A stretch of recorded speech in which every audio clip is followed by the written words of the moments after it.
Here we go. Hey, hold my beer. And now...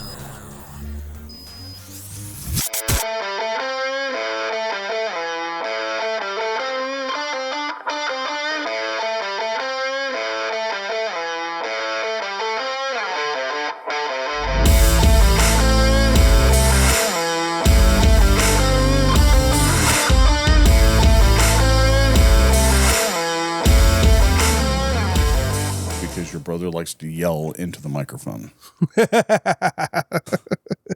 He a bit of a talker, is he? Just a bit loud, like mom? Has nothing to do with being a talker. I get just as loud, like mom. That and everything he says with excitement, which I get because he's a wrestler. Yeah. But it's a little obnoxious in a podcast. When you go to edit, it is a pain in the ass. It is the worst. I bet. Because I've got to not only clear his microphone from Pops, I've also got to clear my microphone from his voice. That sucks. There's so much mic bleed on him. He's so loud. He's gotten better, but this last episode, like when he gets into the Smack Talk Showdown stuff, it gets obnoxious. Oh, I bet. He still has only won one round of this. Really? Yeah. He's not. Oh, gosh. It's not that he can't do it. It's that it's different for him. Like he's so competitive, and I think it's in his head. Oh, yeah, I'm sure. But I still think yours has been the best so far. Oh, well, thank you, man. I appreciate that. But he puts it on as he's claiming that all you do is cut promos because you're a minister. I was like, no, his is a planned approach. All I do is cut promos. I'm a minister. Hang on. That deserves the full laugh that it should get. That is such a great take. I love that. I figured you watched the episode. Oh no, we were prepping like crazy for this event, so I haven't had a chance to watch anything. I'm like 2 weeks. Oh no, this was like week one, like after you did Smack Talk Showdown. Oh, is when I told him about it. How did I not? I don't know. Weird. That damn dog. But no, like it was the week after we got this because I had you cut a promo before anybody. Yeah. And then I told him, I was like, dude, you should watch his promo. So I let him watch it after the fact. He's like, dude, he's a preacher. He should be able to cut a promo. I was like, you're a wrestler. You should be able to cut a promo. Exactly. It's your business. I was like, he cut a promo as a he didn't do that in church. It's not the same thing. That's great. Oh, that man. damn dog. Oh. But no, dude, yeah, I said that. I just assumed you were busy when I asked you about what's in the cup. I was. That's why I didn't respond. But I was wondering when I saw it Thursday, and I was like, "What the heck is in that cup?" And I was like, "I'll text him in a minute, like, and like give him a guess." Because the first thought in my head was Baja Blast, because it's that color ish. But then I was like, "No, Baja Blast." It's more like what's that other green Mountain Dew? No, what's that other green one? That Mountain Dew MDX is what it looks like in the cup. Oh, how the heck do you remember that? I like Mountain MDX. Dew's like. Also, by the way, I'm pretty sure MDX is a model of car. It might have been that brand of Mountain Dew as well. I'm not. I don't remember, but I do remember an accurate MDX is the kind of car we had. Oh, you did? Yeah, Mountain Dew MDX. That was the energy drink one, right? Mountain Dew Wiki. Fandom. Yeah, check this out. Yeah, it was the energy drink. Yeah, no, that absolutely. No, it was a bottled pop. Was it? Yeah. Oh, yeah. Okay, I remember. It was like Volt. Yeah. But yeah, it is that color green. Yeah. I was like, it was like Slime Green. Speaking of the Slime Green, I went back and watched all the old Ninja Turtles. Oh, yes, sir. I might be the outlier here, and I'm the one that really thinks that number 3 is the best. I really like number 3. Oh, you are an outlier, sir. I'm just saying. That was the very first tape of Ninja Turtles that I got. It was different, and it was cool the way they like checked into like Japanese culture and stuff like that, and samurais and stuff. Right. Like I thought that was cool that they highlighted that part of Ninja Turtles culture, but there were just too much wrong with 3 for it to be the best one. No, sir. But it was also the first video. I will, however, that I have. That number 2 is the best. And maybe that's a hot See, take. I mean, I don't hate it, but I fell in love with 3 because that was the first VHS of Ninja Turtles that I got. And I think I watched it probably 100 times. Hilarious. But I've seen all of them. I saw all of them before number 3. But you got 3 first? On VHS. Yes. Still the other ones though, I've but, just seen. You had seen them, but you didn't own them. Yes. So you owned 3 so you could watch 3 on repeat. But I also really liked it. I don't know why. It was just, I don't know. I watched it again. I was like, and man, that's this crazy because you never like got into like samurai culture or anything like that. Like you never really got. But I've passionate always stuff. been a Ninja Turtles fan. Always. Yeah, well, that's one of the things we shared, dude. Like we love the Ninja Turtles. They're solid. But yeah. But I watched all those again. I think it was on Paramount. Oh, they were on. That's awesome. Congratulations, sir. Was it fun? Yeah. Did you get to relive a piece of that childhood? Am I biased though? Like what's her name? The original one. April? I prefer the newer version of April O'Neil, 2 and 3. Yeah, I think I agree with that. I mean, I liked the first movie's April, but I think She came to Hutch, by the way, the original one. She did. The first one. Yeah, she was at Comic-Con. And then the second one, it's weird because she was in the Game Plan with The Rock. She played like his daughter's caretaker in the Game Plan. And it's weird to see her. It's just weird. It's like, what? It's like, that's April O'Neil. What's she doing in this movie? Well, like, you don't know it until you go back and watch your Ninja Turtle. I was like, oh, she was in the Game Plan with The Rock. Like, you don't know I love her that you can as remember an actress. anything from the Game Plan. I love the It's Game been Plan. years It was a since good movie. it was a cute movie. It's just been years since I've seen it. Number 1 on the field, number 1 in your hearts. Oh gosh, yeah, I do remember that line. Oh, man. And then when he eats that cookie. I thought the little girl that was in that did a really good job. She had a really good dynamic. A lot of people thought that was his daughter. I was like, that can't be his daughter. Yeah, Can you hear that dog? I can barely, Jesus. but I can hear him. What's Falcor up to? Being a pain in the ass. Being a pain in the ass. You would think that after you got fixed, like you would mellow out. This dog does not mellow out. Oh, Castle didn't mellow out. He freaking is just as nuts as ever. Pees Bigger on dogs, everything. like, well, he doesn't pee on everything. Like, that's the thing. Like, he hasn't. Castle does. It's freaking He's annoying. 100% house trained, but he still humps when he can't. Like, it's like that's not going nowhere, bud. Like, you're wasting your energy. Like, you might as well go chew on a chew toy and not like try to. You're I mean, ridiculous. It's not working, bro. So how you been, bud? I haven't seen you in a couple months. It's been busy, but it's exciting, man. Last night we had our first food truck event. How'd it go? It was awesome. We bought way more supplies than we needed. Lesson learned. So Ready for the next one? yeah. But it's no major issues. We were able to stay on pace with all of our food. Other than getting a little overheated, it was totally manageable. It was awesome. And we definitely made our money back from supplies and then some.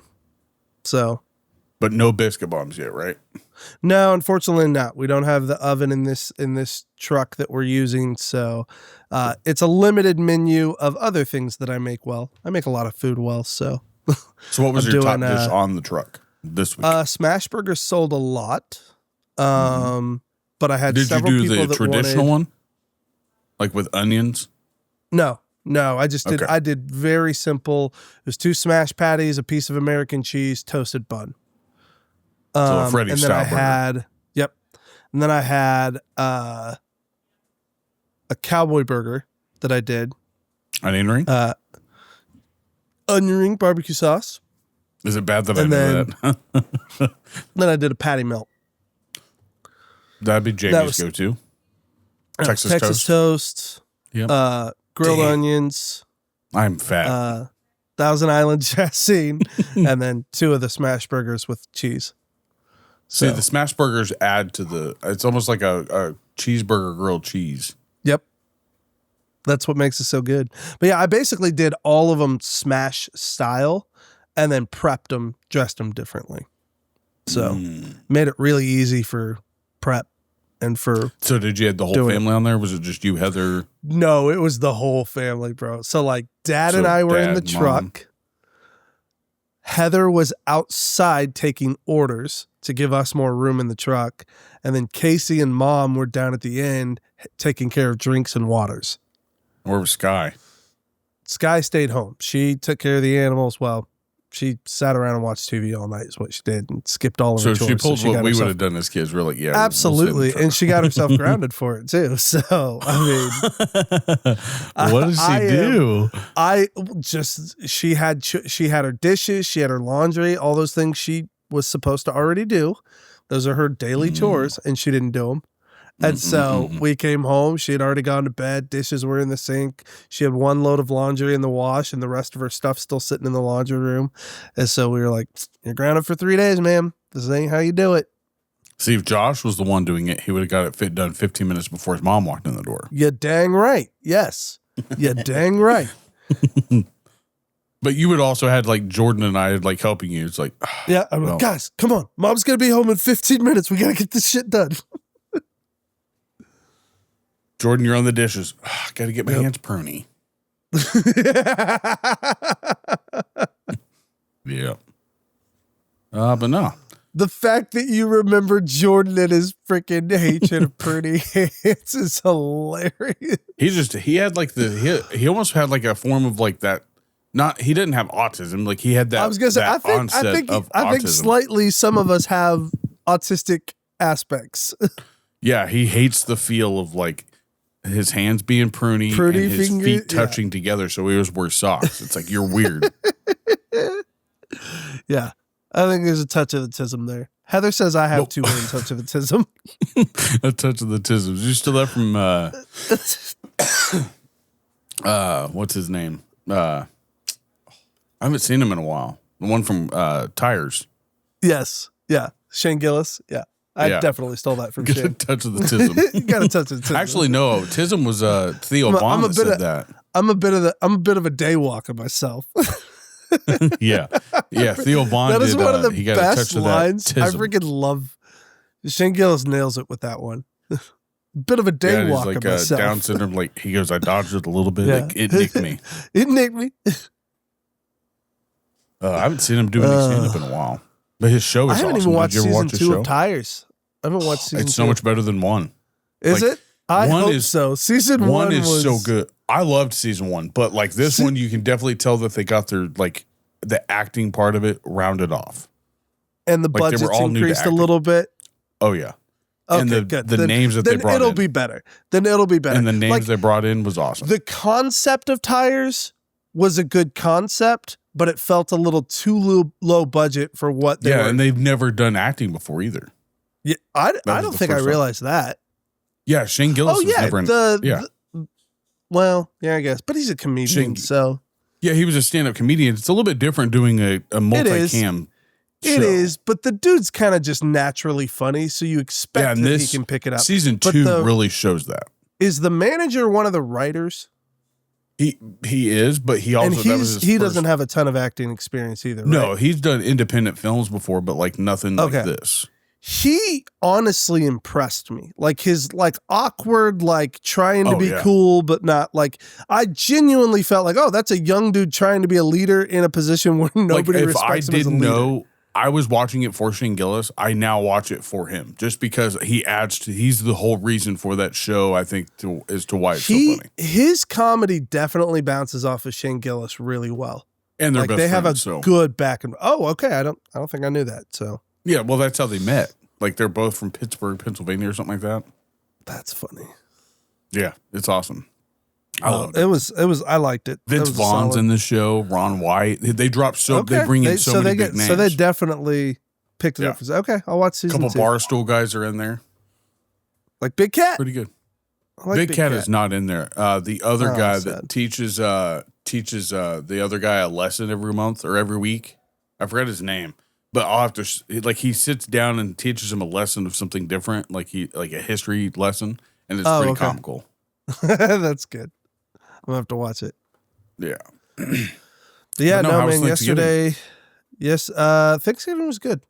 Thanksgiving was really good, man. We got, it was simple. It was just here at the house with us as family, but we made turkey, made ham, made, all the fixings, stuffing, deviled eggs, pea salad. I had a cheese tray. I'm proud of my cheese tray this year. I had cheddar Gruyere and a Fontina, and then I had prosciutto, which I fried up. So it's like a little bacon, but it's so good. I've had prosciutto, I was pumped about that's a that. meat, Yeah. isn't it? Yeah. Yeah. It was like meat and cheese tray. It was like a little charcuterie. Oh, meat and cheese. Okay.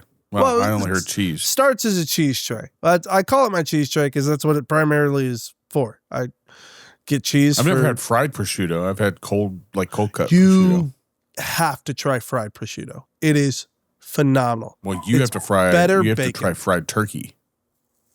I've had fried turkey before. And you don't like it better than baked turkey? I didn't say I didn't like it. I said I don't have the means to do it every year to fry it. Oh, yeah. I fried but two I like of them fried this year. turkey. I think fried turkey's fantastic. I fried 2 of them this year. Did you brine it first? Of course. I mean, and how was it? Oh, last year's because that's really was my better. question. I've fried turkey. I've never done a brine and a fry. Well, I did a brine, partial injected one, and then fried it, and then I just brined and fried the second one. Okay, so tell me, how was the experience between the two? The brine is 90% of what you're going to get. And I rushed it this year because I've been by myself at work, so I had to do 2 different jobs. Gotcha. So I only did it for 18 hours instead of the full 36. So I normally did it 36. The first year, the flavor was way more, I don't know, what's the word? Like saturated? Busty? Bold? Like, I don't know. Bold? Busty? Yeah. Yeah. Like prominent? Like, oh, yeah. And okay, gotcha. This year I only did it for 18 hours, and you could tell the difference with that. Okay, so but it wasn't nearly as strong in the... It wasn't as strong, but like it was still juicy. The skin was perfect. But what I would highly recommend is always do 36 hours, and then I plan to actually inject the full turkey next year. I just wanted to test it out to see how I'm curious well about the injecting, because that's a cool idea to inject it before you fry it. Well, that's what they always recommend is to inject it too. Brine it and inject it. And I just used butter with a Cajun seasoning. That's what I injected it with. Good. So love it. Next year I'll inject the whole thing with probably Tony's or something like that. Ugh, Tony's. That dog is annoying the shit out of me. All day long. Love Tony's. Yeah. But no, I use Dano's. Dano's is my outside seasoning. I know you love Dano's. Well, specifically the Dano's Primo is what I use for the outside of the turkey. It's like unstoppable, and it's perfect for steak too. And I also bought some. God damn it, dog! Just go get him. Let him sit on your lap. He'll stop barking. Hell no.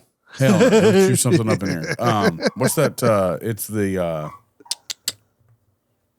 the stuff that you used to get from the smoke shop that you used to work at. They sell it at Dillon's now. The tallow? Beef tallow? Yeah, beef tallow. Yeah, I haven't seen it at the store until just recently. So I got a jar of that.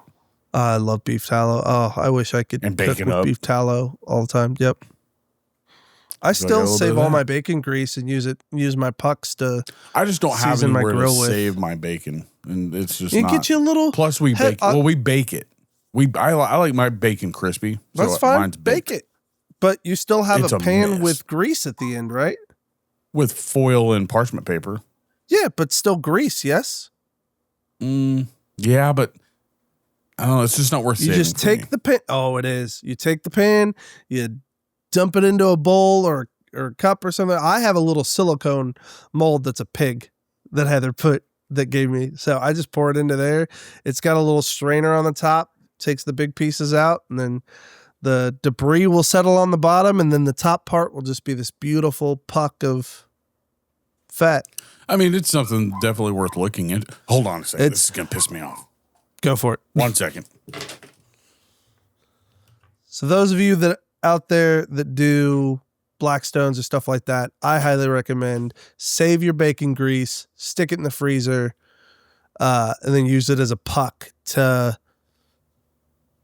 season your grill. It's phenomenal. Oh, love it. Works really well. Sorry. Jeez. Bobby, what's Falcor's real name? I always forget it. Yogi, that's right. It should have been Falcor from the get-go, and I told him. It should have been Falcor from the get-go. That dog is a miniature Falcor, and it's so cool. But he had another name even before Yogi because he was at a pet shop. Gunner was his name originally. Gunner? That dog does not look like a gunner. Like, who came up with these names? It's like, they probably did some sort of Jewish traditional thing by coming up with their Jewish name. What? Oh, my gosh. Oh, have you never seen Nobody Wants This on Netflix? No, I have. Yeah, like season 2. I got the reference. Yeah, that was a good show. I actually was impressed. Heather with got me to watch it. I like Kristen Bell though, and I was like, okay, that's funny. I was impressed with how much I thought it was just going to be something that maybe my wife would want to watch, and she doesn't like it. And I enjoyed it. Really? Jamie doesn't like it? She doesn't like. She's not a comedy fan. Oh, okay. She's more of the real like the ER. She's also an Avatar, and I couldn't stand it. She likes drama. She likes her drama. And Avatar. Heather does too, but she loves a good comedy too. I appreciate that. Yeah, I cannot. Like, you know what? She doesn't. I take that back. She doesn't love a good comedy because we were just talking about the greatness. I was just talking about the greatness of Mike Myers and all of his classic films. And she said, I don't think he's that funny. Yeah. Let's hold a moment of silence because I lost a little bit of respect for Heather. Shameful. Now, I will say this. I will background this. I'll be honest, I'm probably one of the very few that this might surprise you. I was not an Austin Powers fan. And that's what she was saying. It's like she was saying Austin Powers, she didn't like it. And I'm like, it's a certain type of comedy. I'll admit it's parody, but it's okay. Funny parody. It's okay for me, but it was not my favorite of his. It was not my favorite of his. It's sight gags and stuff. It's so good. It's like Wayne's World. It reminds me. Austin Powers reminds me so much of Naked Gun. In that it's I'll be honest, I've never seen the original ever. Of Naked Gun? Nope. Leslie Nielsen was not my go-to comic Bobby, actor. Stop. He wasn't. Stop. I remember watching him in the Pink Panther. That's and then what's the one where he talks about where like his wife is murdered or his girlfriend gets murdered? Is that Naked Gun?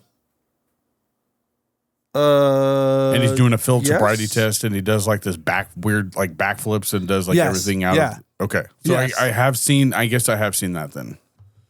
What about Airplane? I can't think of. I never saw Airplane. I never saw Airplane. Oh, Bobby! How did you make it through life without seeing Airplane? You need to correct that, dude. I don't think that my parents liked Airplane or Leslie Nielsen, so I never saw him growing up. Oh, I'm so heartbroken for you. That is rich comedy, sir. That is great writing and situational comedy. Shut up. Not as good as this stuff, though. But yeah, no, I mean, it's not that I hate Leslie Nielsen. I don't think I watched enough of his movies to appreciate it. Oh, you need to go back and watch some because you will love them. I would recommend Airplane first, then The Naked Gun. Now, what about the new one with the guy from Taken? I haven't watched it yet. Okay, yeah, I haven't watched it yet, but I mean, I loved The Naked Gun. It was, again, its type of comedy is very, Leslie Nielsen's type of comedy was very like situational and like. It was like if SNL took a skit and made it into a movie. Kind of, because a lot of it was they would do outlandish things in response to normal statements. So it was like, it was basically like what you would imagine a scenario plays out if it's in your head, in your imagination, rather than in reality. And they just have a blast with it. They do so good. Like one of my favorites is I have a drinking problem, and the guy can't like drink a cup. Like he tells him just water for me. I've got a drinking problem, and then he like splashes it on his face because he can't like his drinking problem is. Well, a good word for other people would be like it's facetious comedy. Like they take absolutely, it to absolutely, like, completely on the opposite end it of is the spectrum. Overly hammy intentionally. Like it's meant to be obnoxious. Comics use. What's that other word? Not just facetious is very. A lot of people don't know what that means. So that's well, yeah, word. And it's got some negative connotation to it. So speaking out of pocket. Oh, what's that other word? No, it'll come to me, but no.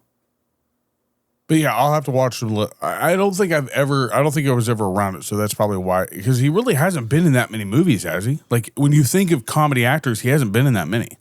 It was all old stuff. I mean, he was kind of more of an '80s actor, comedy actor, and then as he got older, his just didn't. John have as Candy many was. parts. I was a huge John Candy fan.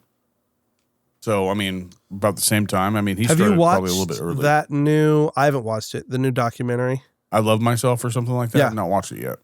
Okay. I want to watch the movie that they're going to be making with the dude that plays. He plays the voice of that snowman in Frozen. Olaf, is that his name? Yeah. So who is that? That's Josh the Gad. curly-haired guy. Yeah, Josh Gad. He is apparently making a movie about John Candy. Oh, I don't know if he's cool. playing John Candy or if he's just making a movie about it, but I know he's a director, writer for it. Interesting. But I do want to see the documentary. But Josh Gad, he's all right. I've seen him in, I think it was He's The Wedding Planner, or like The Wedding Ringer. That was pretty good. He was Gaston in Beauty and the Beast. Like the new one? They have a new, Yeah. The Voice? With Emma Watson? Oh, I haven't seen that. No. Live action? You didn't see the live action? No. I haven't even seen, I tried watching Wicked. It's just not for me, man. I was That's like, okay. Man. Were you ever really a musical guy? I don't hate, Because I feel like you had on, the same response to Sweeney Todd. I never saw Sweeney Todd. Did you not? I thought I made you watch that one time. No, It's not gonna work, dude. He stopped for about 15 minutes. Did he? Oh, okay. What I prefer live musical like plays. I will go watch like a playbill over watching a movie musical. Okay, like, yeah. That's because watching that. Brock, he was really good at plays and stuff like that. So what was he in? What did he do? he was in Grease. Grease is really good. Fun. And he did. He was the main character in. What's that one about the girls that were around the. They were licking the envelopes or whatever, and for like watches and stuff like that. Something girls. They got poisoning. Oh gosh, not plutonium. I know what you're talking about. They all got radiation girls? poisoning. Radium girls. Yep, radium. Yeah, the radium girls. Yeah, he was the main Gotcha. character in that, like the leader of the company. Okay. And then he did. He did Addams Family. He played Gomez in Addams Family. He was really good. Oh, that's so fun. So yeah, he was a really good performer on that, and I did enjoy watching. That's awesome, man. Now That's a cool. movie, I'm not big on the movies because like for me, it's like I want more dialogue. There's something to a play being on a stage. There really is. Like even I will agree. Wicked was like I thought Wicked was cool as a movie, but Wicked as a play is better. I think my first play though was like with a girlfriend's mom. Put them on a stage and just leave them there. Wait, say that again. My first play that I ever went and watched and I was impressed with it was with a girlfriend's mom. Oh, of course it was, Bobby. Who do you think it was? For those of you that are new to the show, Bobby has always had an obsession with moms. It's always been his type. It's also not surprising why he went after Jamie. Touche. Finally got himself a mom. But I went and saw oddly enough, it was Beauty and the Beast, a live play at Bueller High School with Jill's mom. Yeah. That's funny. And I think that might have been the first play that I ever actually got to see. I was impressed. I was like, this is way cooler than watching it in the movie, I thought. There's something about seeing a play on a stage that's it's a cool experience. You connect. For sure. You get a chance to connect with the actors at a level that you just don't in a movie. Yeah, and then with a movie, I think I prefer more dialogue than music. Yeah. I saw Wicked in theater, or I saw Wicked in theaters, but we saw it on stage 3 times before. Like a play, like a Broadway. Yeah, as an actual like Okay. off-Broadway play. I got to go in college for my birthday, and then I took Heather to see it, and then we took my parents to see it for the 3rd time. And So it was awesome. on that, so you would recommend somebody go see it on a stage versus in the movie? 100%. I'd say And if you then loved, maybe watch if you even liked the movie, go see it as an actual production and you will love it. I fell asleep during the movie. And that's another thing though. Like Sweeney Todd, I know what Sweeney Todd's about just because I've seen references in movies about it. But I love don't Sweeney think Todd. That's one of my and favorite Johnny Depp musicals. has been in a lot of musicals that people don't give him credit for. Yes. Like Edward That man is Scissorhands very was not my talented. thing. Did you wasn't Edward Scissorhands originally a musical? I have no idea because I had zero love for that movie. Okay. I thought saw it was one originally time a musical. and said, "This is the dumbest thing I've ever seen." Bye. But I did see Crybaby and I was like, not for me. I don't think I ever saw Crybaby. Oh, good luck. Grease was probably the only movie form that I actually enjoyed on the TV. Grease was fine, but I'm always thrown off by the way the freaking car flies up to the air at the end. Like nothing about this story is like, Flies? yeah, at the end of Grease, the car, like they drive off and it goes up into the sky. I guess I never paid attention to that. Dude, you got to pay attention. It's the weird, like it's the most obnoxious part of the story because it's like all of it's been grounded in some form of reality until all of a sudden they just drive the car up into the air and look at the end Olivia of, Newton-John was the hot in my I mean, opinion. don't get me wrong, she was pretty. She was a smoke show. I just thought, like, as a kid, like, it's weird that you're listening to this musical about him having a fling and, like, doing the dirty, like, over the summer. And then you're, like, singing these songs. Like, it's weird.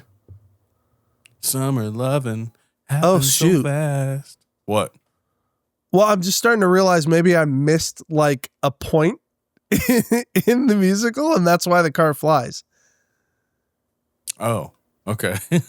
Well, okay. So here's what's up. Like, first off, Sandy transforms into like the perfect greaser girl at the end. That's the whole point. And then but in the song Grease Lightning, it talks about it like flying, doesn't it? I don't know. Go I'll be honest, I really Lightning. didn't dive deep into Grease. I just watched the movie. Well, neither did I, but I always thought it was weird how the car just flies away at the end. But if they kind of set that precedent with Grease Lightning being this sort of special magical Well, why don't we car, just ask Google, like, why does the car fly at the end? Oh, because I don't want AI telling me how No, I'm not to asking live my AI. life. Well, I mean, I guess it's all AI now. Why does the car fly at the end of Grease? This is such a stupid conversation. Let's see what the Google. Those of you that are still tuned in, because I'm it sorry. fulfills the earlier promise that if the car Grease Lightning were in better shape, it would fly. Okay, so I did totally. I was just missing a point. That's why the car flies, because they were working on it. So, do you appreciate the movie Grease more? No, I think it's an even more stupid premise. See, that's the thing, though. Like, Grease, the movie was fine, but me watching Brock perform it, he was one of the greasers, was way better to watch it live than it was on the TV. Well, and I think there's a factor there, too, that you've got a personal investment there. You know, you love Yeah, Brock. but I wasn't just paying attention to him either. And, like, I thought everybody... but because you have that personal investment, you're more tuned in. And again, like, I think you get way better performances on a stage because it's variety, it's young.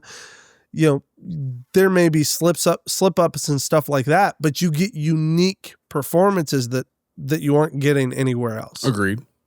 So, and do you find it weird that high schools put on like shows like Grease when the story behind it? I've always found weird? it weird when some of the musicals that they put on, and you're like, is this really appropriate for? It's almost like what was that Jersey Girl? Is it Jersey Girl with where his daughter, Jennifer Lopez, was his wife. She gave I think birth, so, she yeah. died. And she does Sweeney Todd with her grandpa. Yeah. And he's like, maybe a little much. Maybe a little It's like, much. whoa. And like everybody Yeah. in the crowd was like, what is going on here? She just slit that dude's throat. A little dark. A little dark. It was pretty good. Ooh, but hey, speaking of food, I just learned this. I thought it was, I didn't just learn this. I was preparing for the last time we were supposed to record, and then you had to update with your computer. Yeah. On December 2nd or November 2nd, apparently the inventor of the frozen burrito died.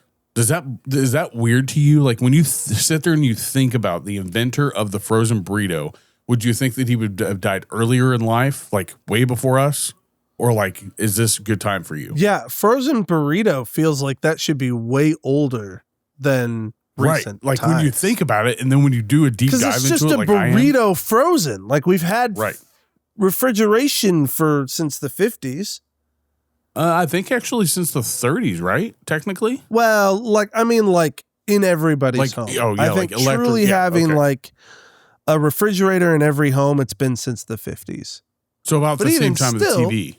Even still, I would think somebody would have thought, oh, hey, burritos, let's get these things frozen. Let's get them, out to people. I'd imagine that dude would have been 30 in the 60s. You know what I'm saying? Right. So I wouldn't think he'd Dwayne still Roberts be alive. was this dude's name. Well, Dwayne Roberts, we owe you. I don't know what we owe you because it depends on the name threw me for a burrito. loop. Yeah, first the name threw me for a loop. Dwayne Roberts does not sound like a guy who made a frozen burrito. Let's be honest. Yeah, it doesn't. Yeah, doesn't sound like a There's not food enough culture ethnicity icon. there. Yeah. Like burrito. maybe that explains it perfectly of why refrigerated or frozen burritos are bland because Dwayne Roberts is the guy. Well, who, here you go. Here's a fun little teaser for you. What do you think Okay. came first, the frozen pizza or the frozen burrito? frozen pizza. It had to have. You think? It had to have. Okay, so the frozen pizza. Oh, sorry, I wrote that down wrong. The frozen pizza was invented in 1950. Okay. The frozen burrito was invented before 1956, but it went public and like they don't have a date back to when it was actually invented. So like I think they Gotcha. froze it, but they were selling it in 1956 is what it said. There's no 56, initial date okay. for So like if you think about it, it's probably about the same, about 1950.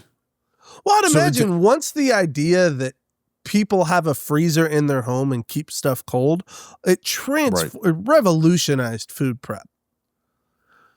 Now all of a did. sudden your meal can be in your home and all you have to do is warm it up. So if you had a choice of like, because I personally think that a burrito can be used for in so many different ways. Like if you had to eat one thing for the rest of your life, or if you could only choose one thing for the rest of your life, are you eating frozen pizza or frozen burrito? Don't do this to me. You're a monster. But like That if you think sounds about it, like miserable. what's more versatile? That's the question. What is more versatile? Because Pizza. I think a burrito. I think a burrito is Pizza. more versatile. You can do Pizza's so many more more things with a versatile. burrito. You can do everything with a pizza. No, I'm saying a frozen pizza. So if you get a frozen pepperoni pizza, there's not much you can do to it after you bake it. You eat it. Oh, hang on. burrito- Whoa. Time out. Hang on. What is this? Hey, finish what you're saying. No, go ahead. So like what I'm saying is that a frozen burrito, you can set it up as different entrees, right? When you set up, Please when you explain. No, explain can that in cover more it in detail. sauces. You can cover it in sauces. You can make enchiladas out of the burritos. You can fry them. You can bake them. Microwave them. Pizzas, you've got to do one thing to them, and you got to bake them, and then you eat them. You don't really do much to a pizza after you cook it, do you? I'm trying to figure out how you've turned frozen burritos into like the resource of gourmet meals. Cause like, No, it's you're not the over here- resource of it. But like, if you think about it, like I can go get a can of enchilada sauce, make my burritos in the oven, and cover them in enchilada sauce and bake them, and then I've got. See, in my head, I thought you were saying like which one's better. I'm like, dude, you can No, make not which any one's type better. of pizza into a frozen, right. and then and so to me, that's why pizza is more versatile. But if you're saying you get frozen pepperoni pizza and you get frozen bean burrito for Okay. the Yeah, rest of so your I life, should've which worded one that do you right. do? Yeah. I'm going to still say pizza because I don't have that can of chilies. I don't have all that stuff because you said I only get burritos. So if it's just burritos and pizza, give me the dang pizza. I do prefer fresh pizza over like a homemade burrito. I prefer day old pizza that's been in the refrigerator. Cold. I like cold pizza. Cold like Pizza Hut pizza. But if I'm going to be honest, it was warm last night. Stone-fired pizza is so good. Bro, I love wood fire and stone fired pizza. I think those are phenomenal. Have I told you that I eventually want to start? I'm going to pitch this here. Somebody's going to steal this idea. So be it. Make it successful if you do. And at least say, hey, I got the idea from JD. But I've always thought this would be a fun idea, Bobby. You have to hear me out. All right. Business idea. It's a pizza shop. Okay. We bake our pizzas on lava stones. Okay. Okay. Right? I'm listening. We wear Hawaiian shirts, cool shades, Okay. and we call ourselves Magma Pie. Yeah. Yeah. Good solid mustaches. Tell me that's not a brilliant idea. It is, but like, do you think it's been done? Because it sounds like something. It sounds like a brilliant idea is what it sounds like. I just ain't got the money and the funds to make it happen. But pizza's baked on lava stone. We wear Hawaiian shirts. We've got our sunglasses. We got mustaches, and we call it Magma Pie. And you spell pie P.I.E. So it says Magma Pie. I thought you were going to go with something. Brilliant. I thought you were going to go with Einstein, like forms of Einstein, like Pi Day or whatever. I mean, yes, I'm nerdy, but I didn't appreciate the moment. I wasn't ready for you to say Magma Pie. Good. I'm so glad I caught you off guard with that because I think it's a brilliant concept. I just wish I could do it. Oh, you could do it. Well, I mean, like, I wish I had the resources to do it. Right. How much I think it would be stones? Successful. Can't be and too do they much. go out? Like, do they wear as they get hot, or do they stay the same size? No, it would work basically just like your regular stone fired pizza. But I like it. Okay, so the stones don't like deteriorate over time. No. Oh, okay. I wasn't sure because like I know that some like rock itself, like it does like form down. Nope, it would hold up just fine, and work awesome. Yeah, I mean, I think also being in Florida, it would work out pretty good. I think so too. It's a fun concept, though, isn't it? You're like, okay, all right, you got something there. You got something. Oh, you dog! I swear to God. Everybody say quiet, Falcor. Ugh. He almost jumped in here. He was on the chair that's around the corner from my room, and I have this like kid gate up, and he was like sitting there anticipating. He was like ready to jump pounce at you, like, come here. No, he was anticipating to jump over the gate, but he was too scared. To get to you? Yes. This So dog is like, it has to ridiculous constantly stuff. be touching me. Oh my gosh, I love it. He loves you, Bobby. I get that. I brought up that you were a nerd, all right? Very much I don't so, want yeah. you to take this. I don't want you to take this question the wrong way because I'm not trying to start anything. I'm not trying to test your belief system, and I'm not trying to test the NASA system. All right, because I firmly believe that we did go to the moon. Okay, I believe that. I want you to know that. I want you to know that. Okay. Yes. Okay. I was thinking about this actually because I was listening to a podcast with somebody who they're not sure if we went to the moon or not. Okay. Okay. But I want to know, do you believe that there is more scientific evidence that God is real or more scientific evidence that we went to the moon? Oh. Is that too like, I don't know, No, left field? I think it's a great philosophical question. I think the data is here's the thing. You can infer both ways. Does that make sense? Right. Like the data isn't conclusive, and that's the problem. That's why science is where it is. It's why it assumes what it assumes, is because the data doesn't conclusively say, yes, there's a creator and a design and all of this stuff. Or no, there's not a designer and this is chaos and development through chaos. Like, you can infer from both positions. As a believer, as somebody who's a pastor, like reading my scripture, I think God makes it clear to us through physical evidence, his existence. To me, I would say, because the evidence is tangent, it's recent, and it's real, moon landing. Okay. Like, there's actual data. Like, you can go and trace the math, and all of it adds up and successfully works out. Like, there's Now, more reason to believe more than just video. Not to interrupt that part of it. That's where I want you to start off on this one. But would you say that there's also just as, like, I don't honestly say this. Do you think there's also enough not complaints, but argument that it can counteract that also? So, like, is there enough to say, oh, this is how I know we didn't go to the moon? No, because, and here's my problem with that. You have confirmation bias all throughout it. You have people who are so insistent that they can't trust sources that they negate them. And so therefore, all of their data only comes from sources that they trust. So they have confirmation bias towards that data. Instead of being open and receiving all of the data and processing it as a group and analyzing it logically, they just pick and choose their sources. So they're only receiving the data that confirms their bias. Does that make sense?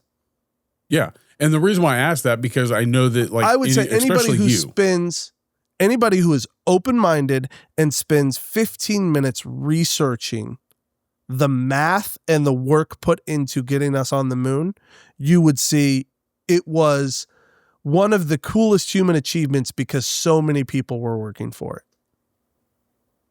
Yeah. Like, it was and the ones that are going to say opposite are going to say, like, but there's also room for here's the misinformation. Thing. Every person that says opposite is rooted in the conspiracy theories and finding the causes for why it would be false.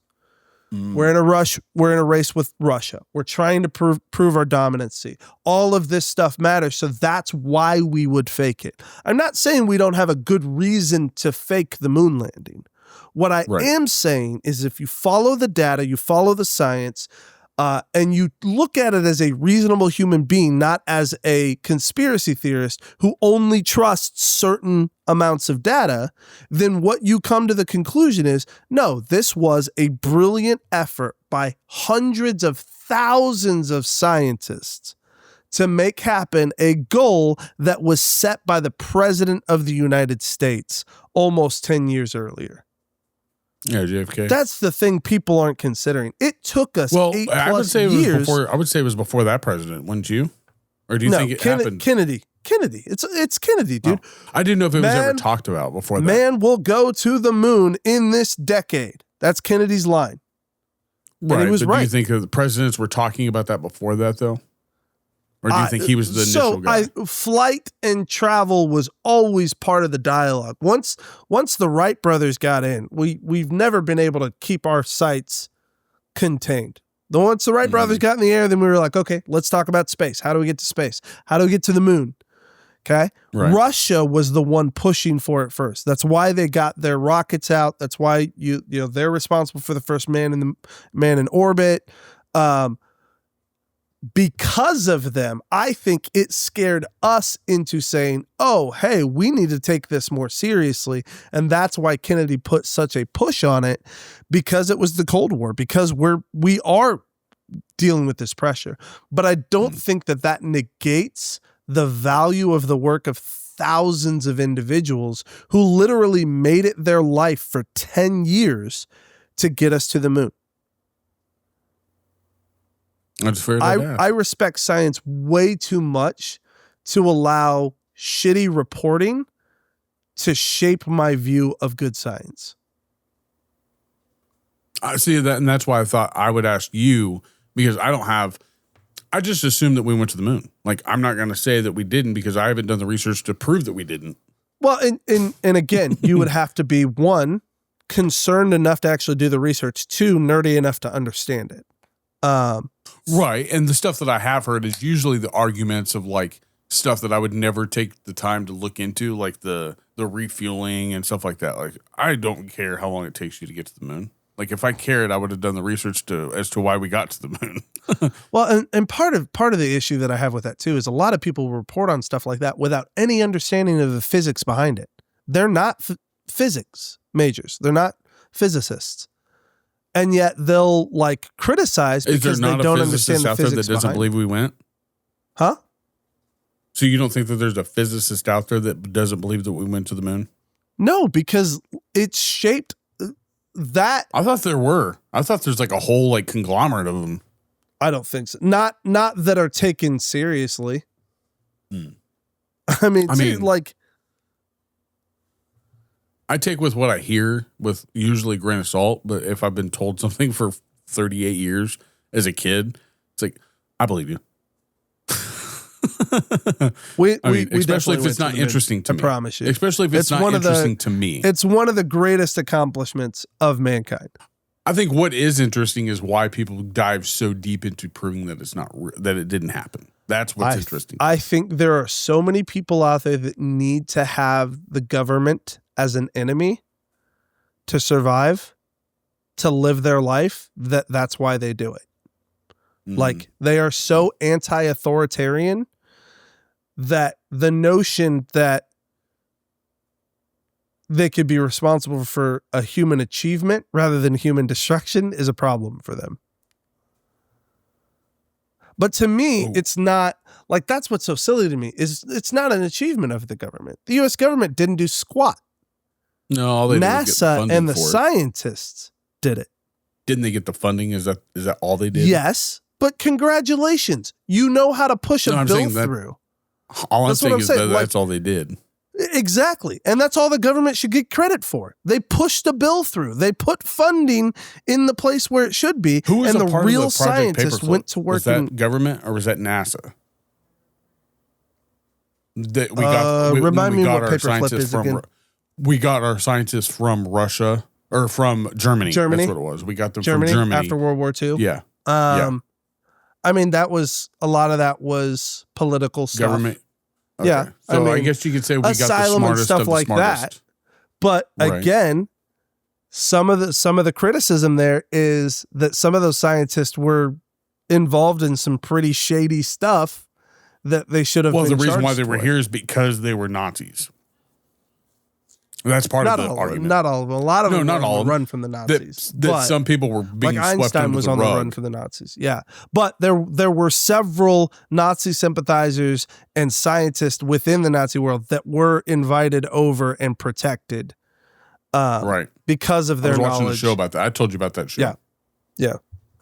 So I knew that again, you would be. I still don't think, like, to me, landing on the moon it's the culmination of science pushing itself to its limits, of science and scientists pushing themselves to their limits to achieve a goal. And that's why I think it's one of the greatest human accomplishments, because very rarely do you see a huge chunk of humanity work together in unison for a single goal. Now to counter that question, do you find it equally or more or less offensive when somebody says, like, they don't either believe in God or we don't believe in the moon landing? Is that a good question? Is that a good question to I could tell you this. I view both statements with a hint of heartbreak for the person. So you don't find one more offensive than the other, though? Not more offensive. It's heartbreaking. Like, I don't do anything but pity that person because they've closed themselves off to reality. They've accepted a lie and embraced a lie instead of engaging the world the way they see it, the way they experience it, and asking genuine, good science questions and saying, what is logical? What is reasonable? You know, see, that's how I feel about people that believe in flat Earth. See, flat Earth is another thing that it frustrates me so much. We have so much. I've flown in a plane and it kind of bugs we have me. so much math evidence, so much science evidence, so much real physical video documented evidence that the Earth is not flat, and they still insist. If you look at the stars, you know that it's definitely not. If you do the math and follow the rotation of the Earth around the sun and figure like there's no reason you would look at the objects in the so irritating. Well, there would be no night and day. It would be one or the other. How would you look at a spherical object in the sky and say, oh, that's flat? So everything is perfectly aligned to Earth? Because we see everything the same shape, do we not? We do. If it's flat, wouldn't some of it be turned sideways and we'd only see a line? Right. But no, it's all circles. It's all circles because it's all freaking spheres, people. Because See, gravity, that's the only one that I'm like, whoa, all right. Gravity freaking works. Is how everything works. The sun pulls us in, we pull the moon in. But that's the other argument. Gravity, like, if gravity was, like, if you look at gravity, like, we would all be dead if the Earth was flat. Yeah. Wouldn't it smash us flat? Yeah, well, and it's like, if it's flat, there would be extremes. Whatever's closest to the sun would feel more tension than whatever's farthest from the sun. There would be a weight difference in the gravity. There's momentum issues. If we're flat, the people furthest on the outside of the planet go flying off. So you for a living, you don't push. You work your hardest at trying to convince people the word of God, correct? You would agree with that statement? No, I would not. No. Okay. Well, how would you diagnose what you do for a living? I would say my job is to meet people where they are. Okay. And ask the right questions to help them. What did you bring me? Oh. I'm in the middle of this, man. Why would you do that? She did. Let's hear it. Oh, she just did. She ran numbers for me from last night. Ooh. From our food truck. Numbers. We talked about it. Well, we made $1,353. Ooh. We spent in preparation for it $886. Okay. So we made $467.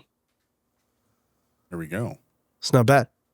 Not Moving bad at all. on up. And we still have plenty of supplies left for our next couple of events. So Whoa. it's pretty exciting. It's good stuff. Thanks, Heather. Yeah, thanks, love. We appreciate it. And you were saying you were meeting people where they are. I would say meet people where they are. Ask them the right questions. Help them discover.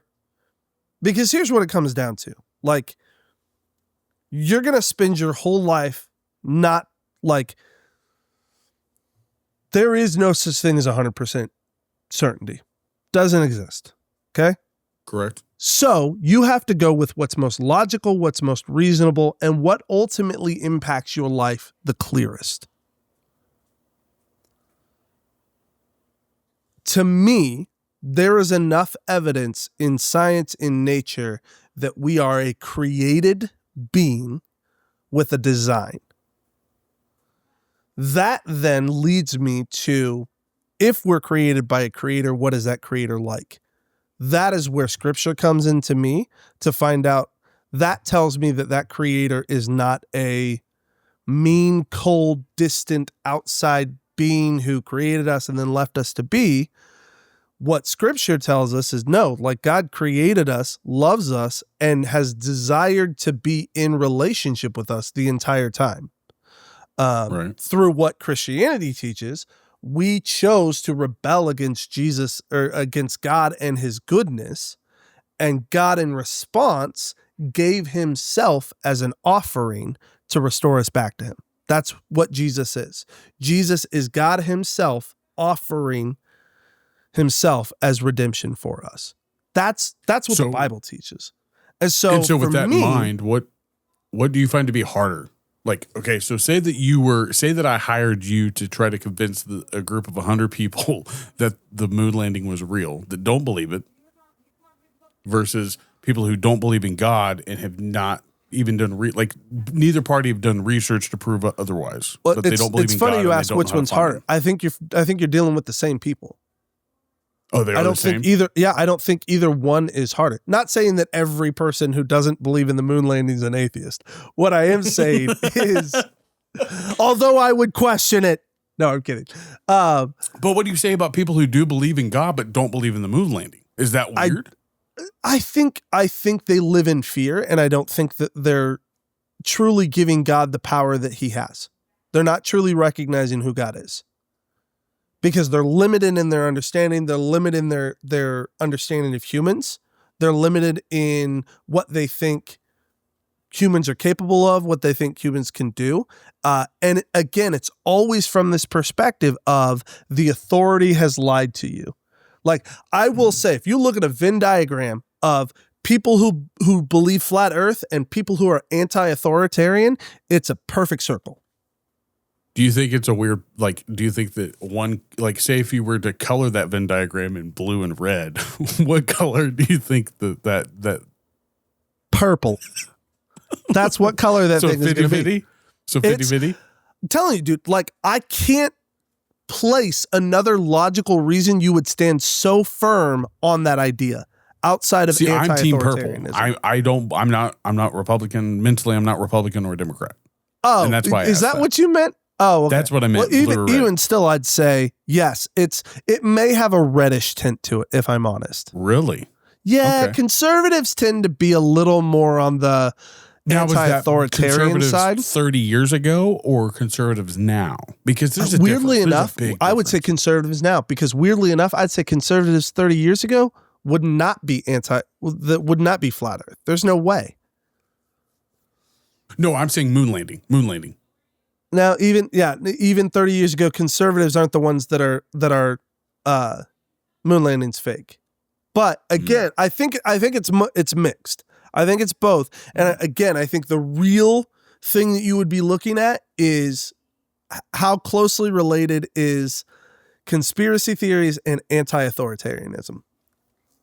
Oh, I would say that's almost, you're pretty much calling it the kettle black at that point. That's what it is.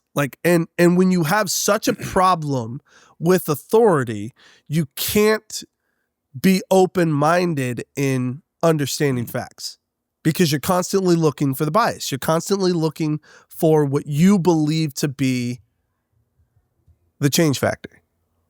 I thought this conversation was so interesting when I was listening because there's nobody going to persuade me that we didn't go to the moon just because I'm not going to do any more research than I have to. I'll be honest.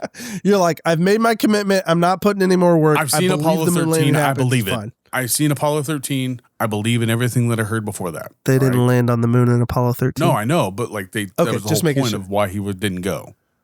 He didn't land because they had problems going to the moon, but the one before he wanted to land. They floated around it, but they couldn't land. He wanted to be the first person on the moon, but he didn't. He wasn't there. Did he get what was his reason for not going on that mission? No, he wasn't. The original one? He was on the backups for 11. That's right. Okay. Jim was on the. I'm pretty sure Jim was on the backups for 11. But I have seen that, and that's all I need.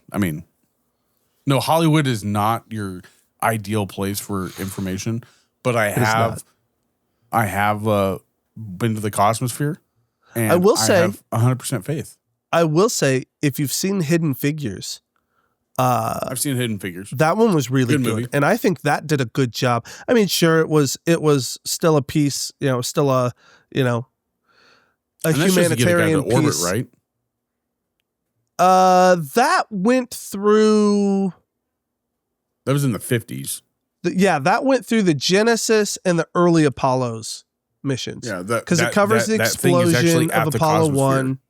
Isn't it? I know. See, that's what I think it is, dude. We have a particular fascination about this because we grew up with the Cosmosphere. Which, in case you guys don't know what we're talking about, Kansas Cosmosphere, it's in Hudson, Kansas, where we were born and raised. It is Such like a a smaller phenomenal version of place to NASA. learn. It's a museum. It's a science and space museum, and it was just so phenomenal, dude. I will never forget that first feeling of walking in and standing under that Black Hawk or that Blackbird. Oh, that's wild. It's still The it's still SR-71? bizarre because It's so just cool. the size for you to be in there and you're not comparing yourself to how big it is. You're just walking in and realizing it's almost like comparing yourself to you're a high school football You don't player even and you go and watch realize it NFL. until you walk in and see it and you go, oh my God, this thing is huge. How And they you're just fit it kind in of this dumbfounded this by it. room. Yeah. No, that's one of the coolest installations. How I've do you ever think they seen. got that in there, by the way? Was that in there before they built the whole thing? No, move it I'm in? sure they assembled it. I'm sure they brought it in and assembled it. Gotcha. I was like, man. But still, though, And that's a lot of would've things, been a even down in the huge basement. task.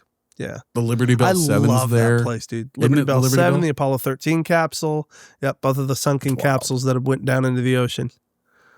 Yeah, it's wild. Gosh. Pretty surreal. I actually just don't know found if that- the Apollo 13's still there. It was for a season. Mm. I know the Yeah, Liberty I don't- Bell's I don't home is actually know. I'm sure that you could look at it on the there. website. It was but, there for a like, season when we were kids. I don't know if it stays there. I know the Liberty we Bell went there 7 for stays school to there. see it. We did get to see it. I did see it, but I don't know if it's still there. I'm such a nerd. I used to just go on the weekends because Reno County we what's could get in cool- for free. Yeah, we still can if you're a Reno County member Oh, or Reno love it. County's. If you live in Reno County, love it. I want to go back. I would rather go there than the Salt Museum.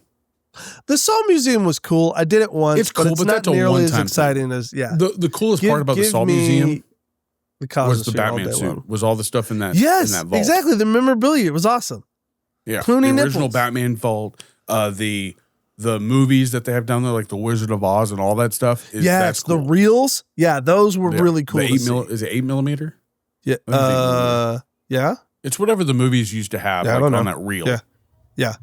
Still A lot of classic cool, old reels that experience. are down in stores. It's cool. But no, I Yeah. just thought the conversation was interesting. So I was like, you know what? I'm going to ask Josh this because they didn't ask I anything. appreciate it. Because I think that God has a lot to do with, or not God itself, but like believing in God has a lot to do with believing in the moon landing. Well, again, I Like think one of the first places that people become anti-authoritarian is with God. You know, maybe they grew But up that's in a almost strict natural, religious though. bringing or something like that. But that's the thing. It's not natural. It's because we live in a cursed world. It's almost human Because- nature, not natural. Well, but that's Human yes. Yes, because what I would say is who are our leaders? Humans who make mistakes. Meaning there's never been a leadership in existence outside of God's that wasn't filled with flaws. How do you feel about a president AI or an AI president? That's a terrible idea. That's so stupid, Bobby. No, I'm not liking it. There's people that are talking about it right now. I know, Like, and literally, it's they're stupid. That's It's just that's like, such a man. foolish idea. You can't blame it on anybody at that point, though, can you? I mean, except Yes. except the humans. programmers. You blame it on the programmers because they specifically designed the code, which means they get to put in all the course corrections of I'm more worried language now and- than I was the last time we recorded an episode, and I said I'm a little scared of AI. I'm way more scared now. It's so bizarre. You have good reason to be scared. AI is the wild west of technology, and we are going to have to learn how to regulate it soon. The only good thing about AI is that I know my job is safe. I think I'm pretty safe. safe right now too. There's not a whole lot of AI that can cook. So, Yeah, or is there AI preaching now? Do you think? oh, I'm sure there's people that have put up AI. I thought this is what I Sermons will and say stuff would like be that. cool is like if you have a particular, and I'm going to finish our conversation before we get into HCW and sports. I think it would be cool to find out how I learn versus how you learn and be able to design a teacher to teach you whatever it is that you need. Because I learn differently than you do. Sure.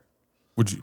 And I think it would be fun or cool to find out how other people learn and be able to design a teacher designed for that person to where they can learn to their, I guess, highest Yeah. Like an necessary AI need. tutor.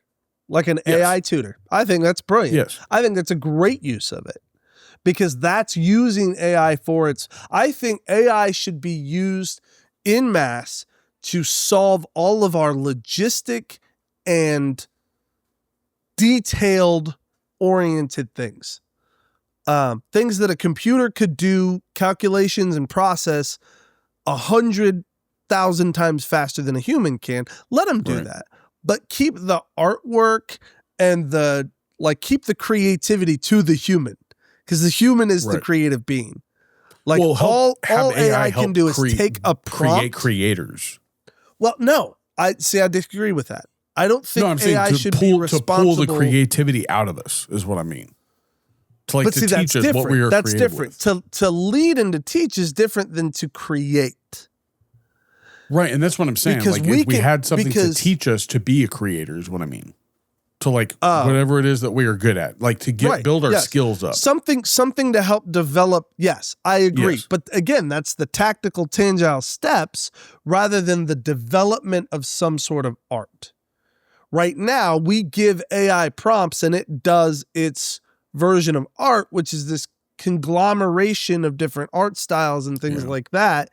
And yes, it's its own unique style, but it's also lacking any sort of personality. Right.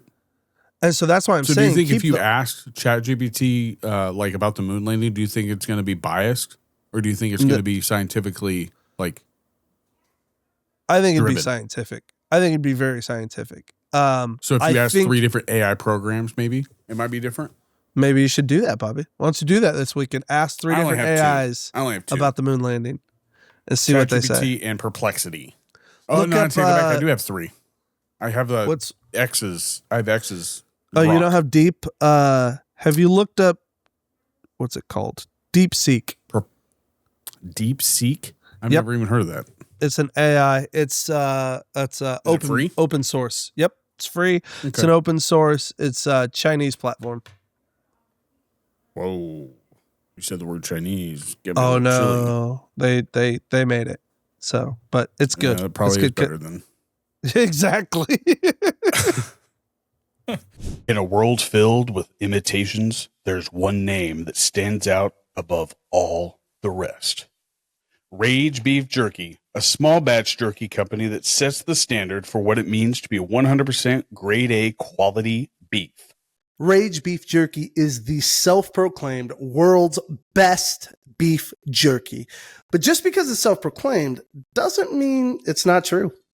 Rage Beef Jerky is made right here in the USA and can be found in 5 states across 400 plus locations ranging from Kansas, Nebraska, Oklahoma, Missouri, and Arkansas.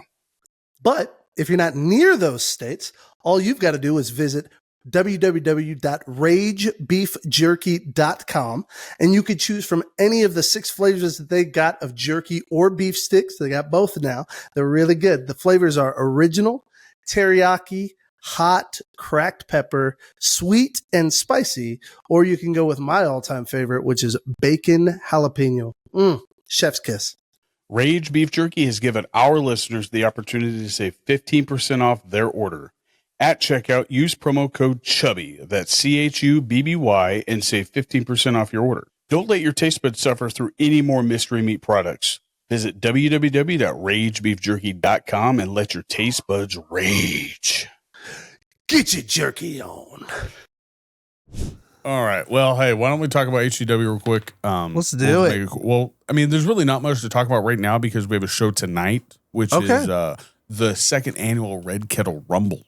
Ooh, and I'm actually in the process of working on the 'Twas the Night of the Rumble #2 because I opened up the Red Kettle Rumble with 'Twas the Night of the Rumble versus 'Twas the Night Before Christmas. Nice. Okay. All right. I don't know if did I not tell the you Night of the Rumble time? too? I think so. I think you read it to me. Yeah. I'm still in the process. So you're working on a new one? That's fun. Yeah, 'Twas the Night of the Rumble at the Salvation Army once more. Fans lined up early, rapping around the front door. That's where it started.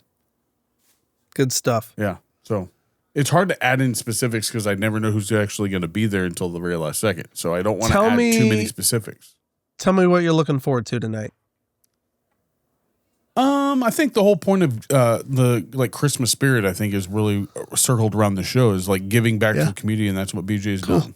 So I think that's the biggest thing is like to see what he's able to achieve. The wrestling's cool, but I think being able to see what he's able to put in front of fans and give back to the Salvation Army is what's Cool. going to be the coolest thing to see.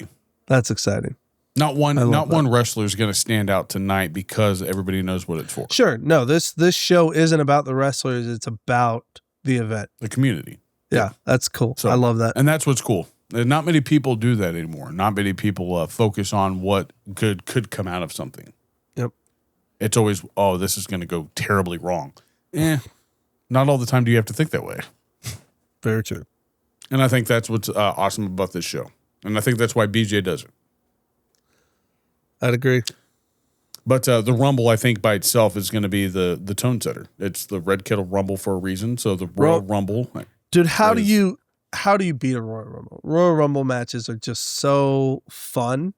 They're different. They're different than anything else. They are. It's chaos in a bottle. Exactly. At that point. Exactly. And if you're not I think it's my ADHD that doesn't focus on that's why I was never a fan of it growing up. It's there's so much shit going on. I can't focus But when it all boils down to it, you can look at whatever you want to look at because all sorts of crazy stuff's going on. See, my favorite moment in Royal Rumble history is when Mankind came out, when Dude Love came out, and when Cactus Jack came out. That was one of the greatest Rumbles of all time. That was a great moment. I still absolutely love it. And it's a bit old for my age, but I vividly remember seeing clips of it. And I don't know if I saw it when it actually happened. I may have been too young. But one of my favorite wrestlers, Jake the Snake Roberts, comes into the Royal Rumble with his snake, slides the snake in the ring, and literally Andre the Giant just jumps out of the ring over the top rope. He's like, I'm out of here. I hate staying. He didn't and that was jump. Totally real. Yeah. He was supposed to stay in there and be in there longer, but he dipped as soon as he saw that snake. He said, I'm out. I'd be hey, Andre, throw me out. They throw me out so I don't act like I just jumped out like a little bitch. Oh, man, it's funny. It's one of my favorite clips. I would say my favorite Rumble also outside of that one is when Sting won it, when he came from the rafters and everybody jumped out and he ended up winning it that way. That was pretty cool. I vaguely don't know if you remember that. That was WCW, wasn't it? Yeah. He dropped down from the rafters with his bat and everybody jumped out of the ring except for I think maybe Hulk Hogan. Yeah. And then he beat the crap out of Hulk Hogan. He beat the crap out of him with a bat. There you go. And that was it. There you go. That was as a kid. But tonight I think the Rumble is it's the tone setter, but it's also about the giving back and seeing Billy be able to do what he's doing. BJ. I hate saying Billy. It's so stupid. Sabrina, why'd you do this? Billy! I'm going to have a word with her our next episode. Why did you name him freaking Billy? She's so nervous about that, dude. It's so funny. It's just a hangout session. Mom doesn't like the spotlight. She's so terrified of it. Do you think it's... Now, if we were going live, I could see her being upset with that, but this is all recorded. Doesn't matter. She's still... Here's my biggest thing that you can give her a tip on. Tell her to act like it's a what's that iPhone thing where you chat with your people? A FaceTime? Video FaceTime. Just tell her just like FaceTime. It's a FaceTime. You're fine. It's just a FaceTime. It's a FaceTime. It's Don't an worry about edited it being version of recorded. FaceTime. Yeah. I won't even tell her that we're recording. How's that? Perfect. Hopefully she didn't fart. That is, make sure you're following Heartland Championship Wrestling on all social media platforms. At HCW Live 23. Well, buddy, I mean, I still I had no faith in the Dallas Cowboys this year. And I still didn't. Man. Oh, I mean, we still have that a loss chance. To the Lions was a little bit of a gut check. I'm sorry. I wasn't mad though. I just expected this to. I mean, it was a great game though. I watched it at least until the very end of the fourth quarter, and I was like, all right, it's over. And then they got within 3. I was like, crap, maybe I shouldn't have shut it off. But I was like, I got to go to bed. Yeah. But I don't know what I find to be more impressive is that they impressed me with what they were able to do, or that they beat the Chiefs. I was like, what is going on? And it's honestly, nothing against the Cowboys Chiefs. are a good team. I do think the Cowboys are offensively. We are a well-rounded team. I think, hopefully, but we're not better than the Chiefs. No, I don't think so. I think hopefully though you guys can spend some draft capital and get some good defensive players. Maybe even do some work in the free agency next year and actually be a pretty competitive team. I feel bad for Travis. I know there's a lot of crap talk about Dak and the postseason. He's just not December specifically. He is not a Peyton Manning, a Tom Brady, or anything. He's not a reliable. He's good. He's very much like Tony Romo. Just can't seem to. He's the black good. Tony He Romo. just can't seem to continue to put it together. Does that make sense? He's a black Tony Romo. Really. You didn't hear me say that? I heard you say it. I'm just trying to ignore it. It's okay, and it's nothing against him. He's just Tony Romo in a younger body. That's all he is. He's still Poor a solid Dak. quarterback. He's Dak. just not consistent. He's not consistent. And when he is consistent, it always shows up either too late or too early. Yeah. It's never throughout the whole season, and that's the downfall. Is he a good leader? I'm 100% sure he is because people say that he is. I don't know him, but what I will say is this. Jerry Jones, I think, impressed me more than anything. All right. Him having faith in being able to turn the defense around in just a couple picks or a couple trades, that was impressive. But I still don't believe that what he did with the descent of the Green Bay Micah Parsons.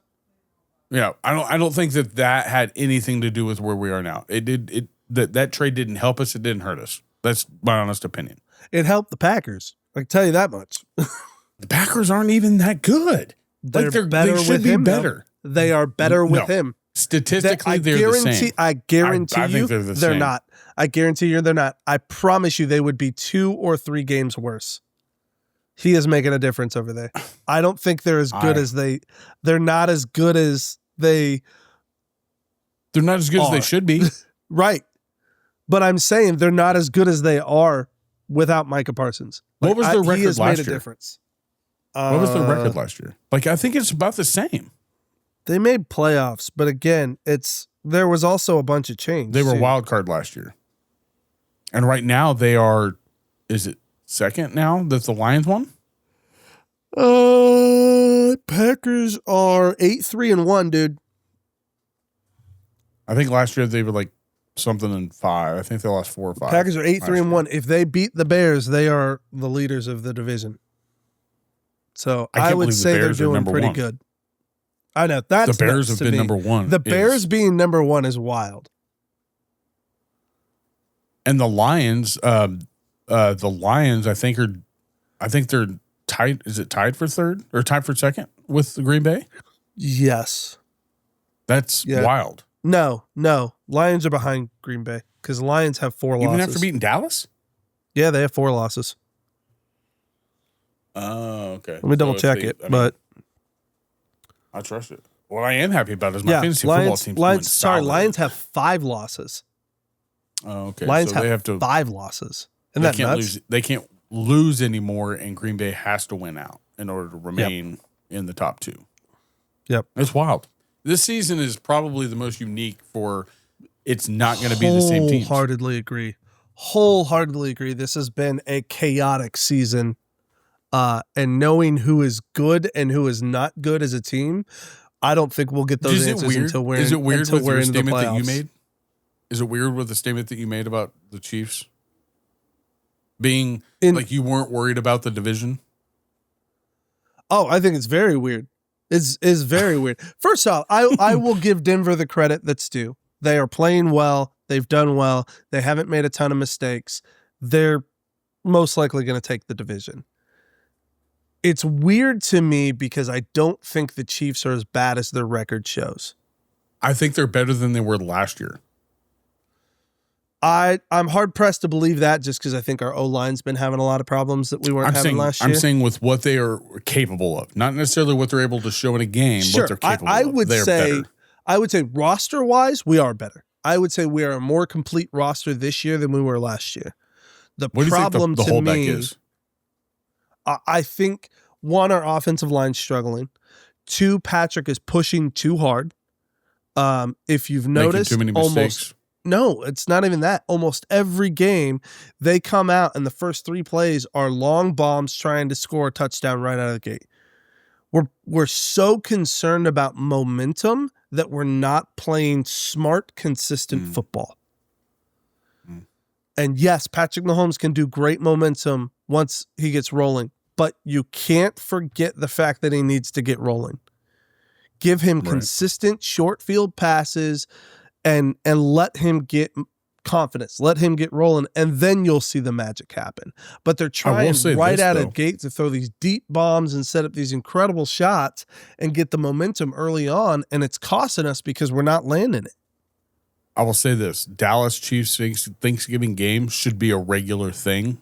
That was the best game I've seen on Thanksgiving. I loved it, and and I want to see. I love when the Chiefs and the Cowboys play. We don't get it nearly as often as we should. every 4 years, and the Dallas and the Chiefs, I think, have played on 2 Thanksgivings this year, and then back in 1995, the year that we won the Super Bowl. It's wild. Yep. But it was one of the best Thanksgiving games I've seen. I loved it.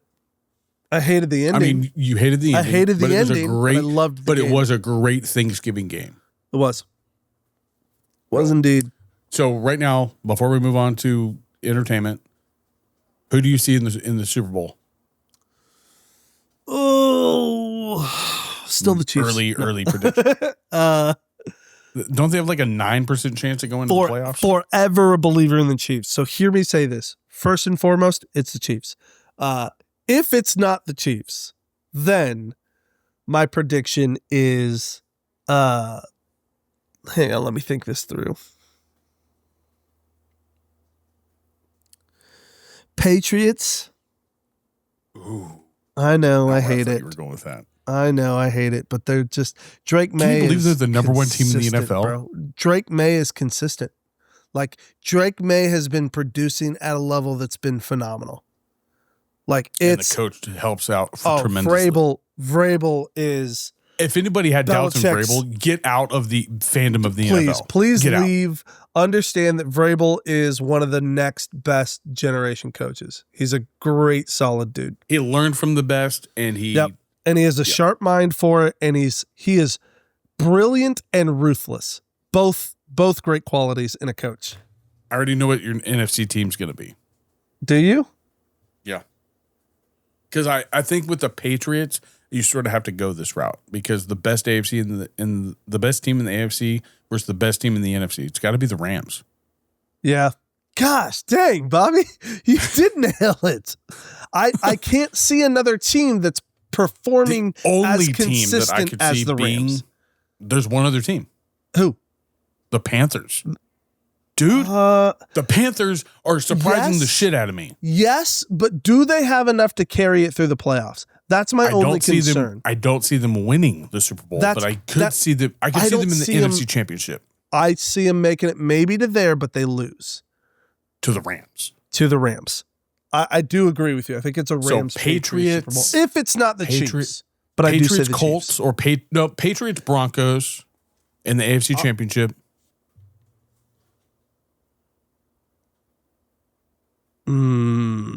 I don't know if I like that. It depends on the seeding. I think if the Broncos win the division, it's Patriots Broncos in the AFC Championship. Nope. You ready for this? Are you gonna say Jags. Patriots Colts? Patriots Jags. No, I don't have any faith. I don't have faith. The Jags are beating the Colts this week. Watch it. I'm not denying that. I don't think the Colts. I think the Colts But one more that year. gives I think the Jags then the standing because I they're thought both they had 8 and it 4. already. The Jags both already eight- have. Do they already have a win over the Colts? But they beat the Colts. I think. I thought. I don't know. I could be wrong. No, Jags are beating the Colts, and I think if it's not the Chiefs, because again, first and foremost, it's the Chiefs. But if it's What's the not percentage Chiefs, of them going to the playoffs though? Is it 9% or something? I don't know. I haven't done the math. I'm pretty- not watching. it's- I'm not The watching all that likelihood of stuff. them going is the same as Dallas. I think. I'm not watching all that stuff. I'm watching. Are the Chiefs going to win the next game?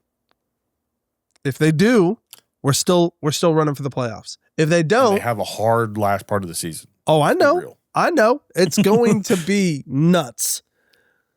But If They're they not pull it out off, yet. though, if they pull it off, I've got 100% faith in them. If they go to the playoffs, I will 100% back them all the way. love it. I do feel bad for Travis if he doesn't make it because I do think this is his last year. I don't think so. He's You been don't? playing so well this year. Unless we don't make even if we don't make the playoffs, I feel like that would cause Travis even more to want to get after it. I think he's going I to don't know retire though. the He's same got a as his lot of brother. life stuff going on that makes A me lot. Yeah, I know. But he's And the still loving connection with his football, brother. and he's feeling good. Yeah. So did Jason, and he regretted retiring 1 year earlier than he did. But Yep. I think it was the best thing for him, though. He's way happier. I think Travis could still do another year, maybe 2. I think Travis could probably play another 3 years if he really, really wanted to. Like talent, like he's that good. Him and Patrick Mahomes' connection he is hasn't unstoppable. dropped off talent wise that he couldn't play for another 3 years. I think his heart will let him play 1 or 2 more. I don't think more than that though. Well, Taylor though, I think Taylor's supporting him wholeheartedly. She's got so much stuff going on for her. Like him having his season, I think is like, I think she'd much rather him continue to enjoy being who he is. I do think he does want to like leave with a bang. So I do see him coming back if he doesn't That's go why to the playoffs. if we don't make the playoffs, I really do see him coming back because I don't see him going out on a crap year. I could see him retiring if he lost in the first round of the playoffs. I don't know. I just see him. I do see him wanting to leave with a bang for sure. Yes, I agree with that wholeheartedly. But yeah, it's going to be interesting. It's like we said, this is probably one of the best NFL seasons we've seen in a long time. It's definitely intriguing. It's Most a lot competitive. to learn. Yep. A lot to let's watch get into and discover. Oh, sorry. Even though we are being entertaining, let's get into entertainment. Hey, before we talk movies and stuff, I want to tell you my piece of entertainment that I'm super excited about. Let's go. 2 years ago, I invested in a Kickstarter Oh, Lord. for a TMNT D&D game. Yes, I know. You told me about this. Yes. Guess what? You got it. It's getting delivered today. So is It's this coming today. Dude, can I tell you something? Yes. I am more intrigued about D&D after watching a podcast episode with this chick. Hold on. I'm going to tell you what her name is. Woman helps teach D&D on podcast. John Berthenow. Is that his name? Yeah, John Bernthal. Okay. Bernthal. Deborah Ann Wolf is her name. She Why do I know teaches that him how to name? play. She's a redheaded actress. She was in like That's why I know that name. She's an actress. Deborah Ann Wolf. Wolf acted as dungeon master DM for Berthenow, a complete not. Oh yeah, she was. Yeah, it was kind of. That was funny. Deborah Ann Wool. No.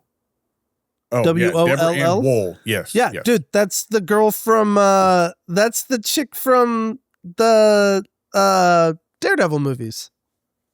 Okay. I knew that name sounded familiar.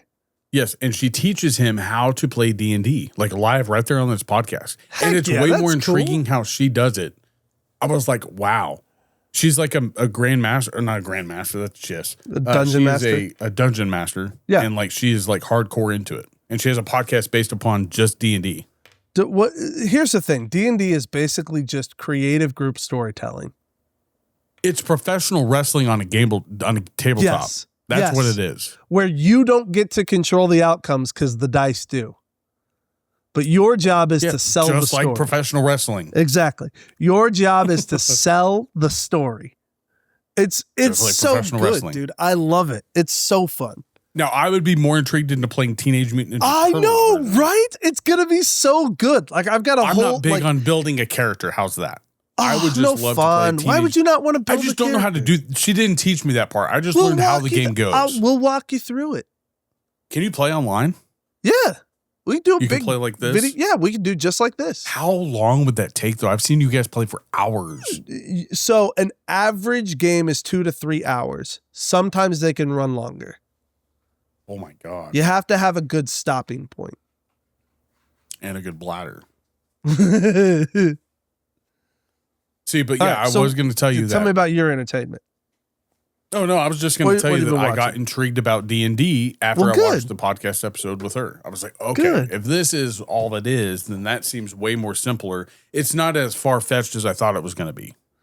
It can be as complicated or as simple as you want it to be. That's the cool thing. The Dungeon Master really sets the pace and the players really set the tone. Okay. And when I heard you guys say, "Hey, we're gonna play D&D," I was like, "I'm gonna play outs. I'm out. I'm going." Well, you missed out So- because it was fun. I just couldn't. I didn't. Personally, I think it's a growth thing. I didn't have the what's the word? Like, I can't do like video games. I can't play the imagination. storyline. Yeah. My imagination is very short. How's that? Yes, I would agree. I'll think of something and that's it. and then it's over, and then you just move on. I can Unless you live get in my me, imagination unless you for get me hours. diving into kind of like the Katana game. Like, I was so into that game. Catan? Or Catan. Yeah. That I was into. I could play that. That was fun. But I also tried Magic the Gathering. Not for me. Yeah. I get what you, yeah. I get it. So, but yeah, Magic wasn't entertainment. for me either. So what you watching? Oh gosh. What have we been watching? Heather and I are still watching The Good Doctor. We just went to theaters and saw Wicked. And then we also saw Now You See Me 3. Yeah, Which- that's another one I couldn't get into. It was good. This one had a lot more like service Wasn't it a towards prequel? like no, Like a prequel to the No. middle. it's not a prequel. Oh, somebody said it was like it's after the fact. Well, somebody at work said that it was telling the story before 2. No, Oh, okay. they're Then completely Dave's wrong. Yeah, he's completely wrong. I want to see 'Cause the all- Running Man, Yeah, that does look like it could be good. but I'm a little With upset Glenn that Powell? they're not going with the book. That's what I'm a little upset about. What do you mean? I did like the book. This I one's liked supposed the to book. be more like the book than No, the original one was. No. I googled No. it. It said no, the original with no, Arnold sir. Schwarzenegger. Even Schwarzenegger himself said that one is not like the books because in the book the whole world is after him. In the movie, it was just a game show, and they had hired people that were after him. But in this one, the whole world is after Glenn Powell, and I'm the just book has it double-checking. as the whole world's after. This new one's supposed to be much more book accurate. old movie. See, I like the original movie. Speaking of books and nerds, sir, it's not going to be your cup of tea. Maybe it would, but it's super sciencey, super nerdy. There's a movie going to be coming out called Project Hail Mary with Ryan Gosling. And it's based on a book that I just read, and it is so fun. I loved it. Okay, you were right. I was wrong. I know. I thought it was the other way around. Nope. Which is why I really want to see this one, because I want to see what Stephen King had in mind originally. But Yeah, I never read the book. full It's too shout out. big. I loved the original Running Man. I thought it was great. It's Yeah. it's classic.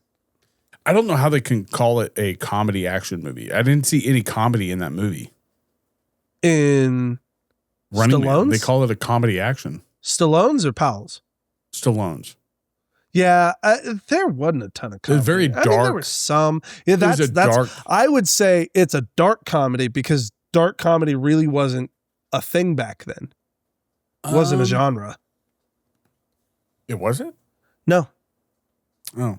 not a labeled genre, Okay. anyways. I mean, I'm not saying that stuff didn't exist because you had like Yeah, it probably wasn't. It Evil probably Dead wasn't and stuff like spotlighted. that. It was just called horror. Like they didn't specifically say, no, this is more of a dark comedy. You should laugh a Because you little had like bit. the people under the stairs and stuff like Yeah. that. That Best to me was a dark comedy of all time.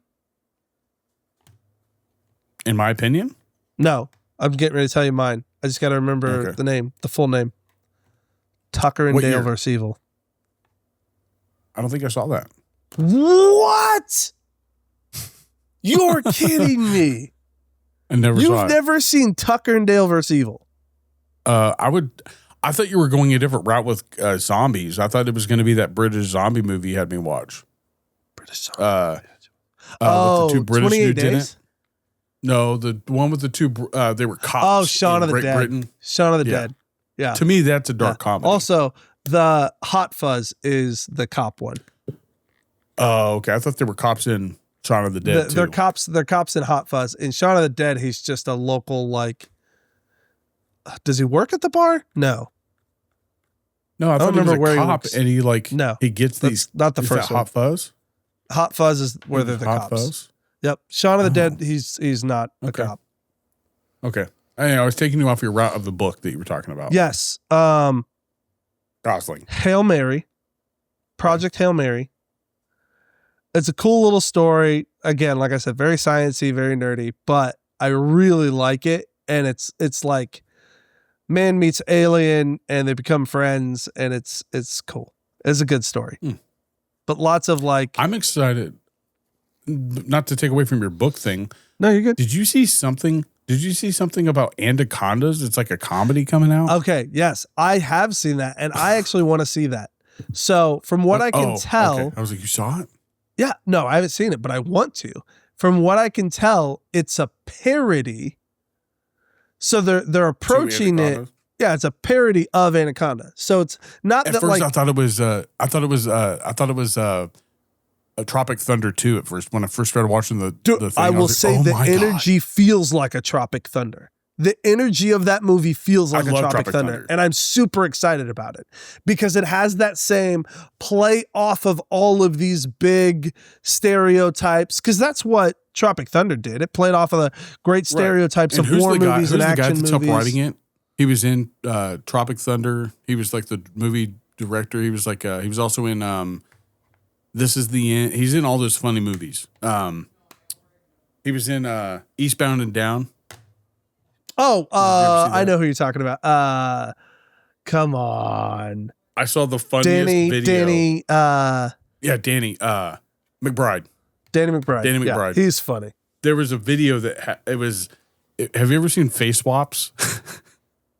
I mean, yes. A face swap. Yeah. They took Danny McBride's face and put it on Dax for Eastbound and that scene for the I haven't seen Eastbound and Down, so I wouldn't know. I haven't either, but I've seen this So it's clip. just Dax. They put Travis Kelce and Patrick Mahomes' face. Oh, Dak Prescott. Yes, with Travis Kelce and Patrick Mahomes. Oh my gosh, this is so dumb.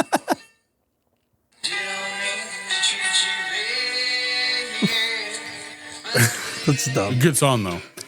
But anyways, yeah, I thought he was helping write it, and that's what I think has a lot to do with it. I love Danny McBride. Yeah, he's funny. Yeah. Anything else you're excited about besides the Hail Mary? Is it called Hail Mary, you said? Project Hail Mary. Hail Mary. Project Hail Mary. So it was originally a book, and now it's going to be a movie? Yep, it's a book by Andy Weir, same guy who did The Martian. Never saw The Martian. That's the one with... Bobby! Killing like me, I said, man. I'm not into science fiction movie. The best science That one's fiction not movie I've science ever seen fiction. was Interstellar. Martian? That one's not science fiction. I thought it was. I mean, it is, but it's science.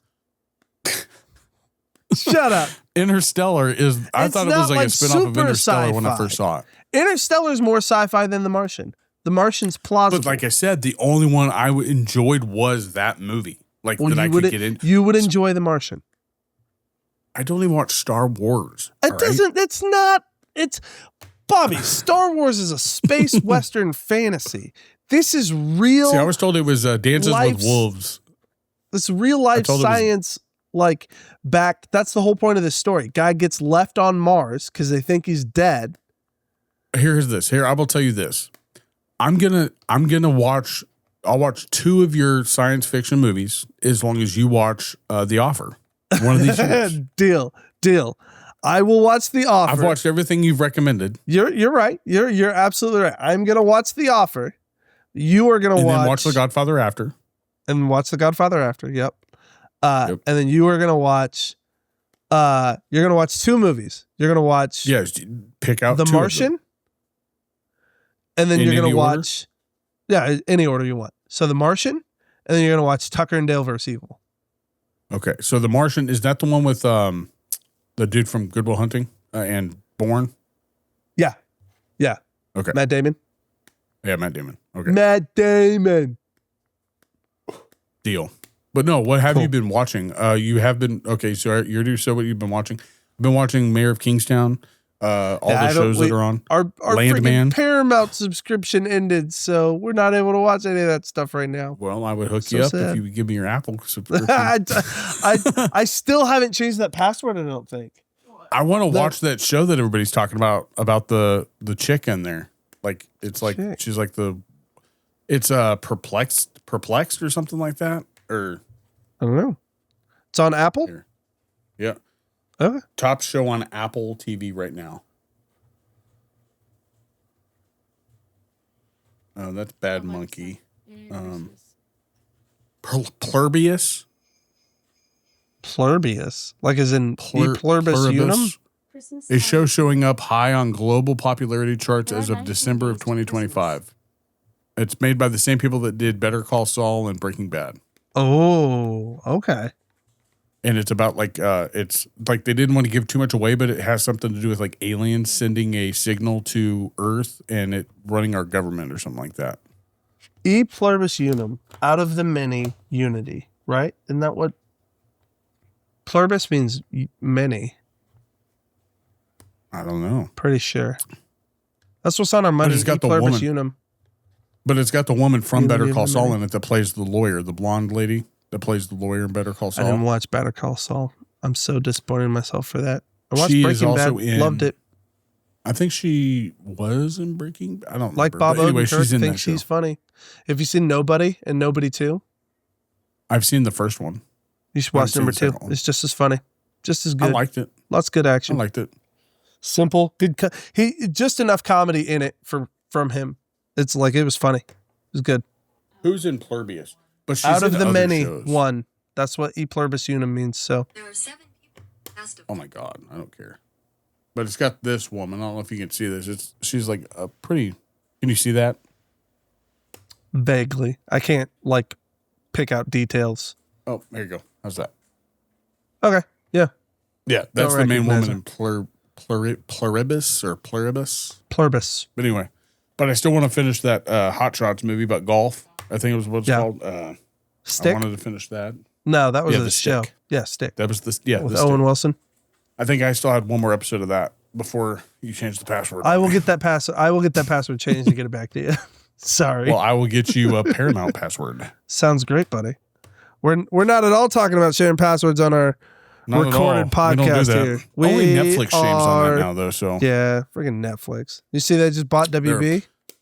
yeah, but I'm really starting to get pissed at them because they keep raising Yeah. the prices more than my freaking internet.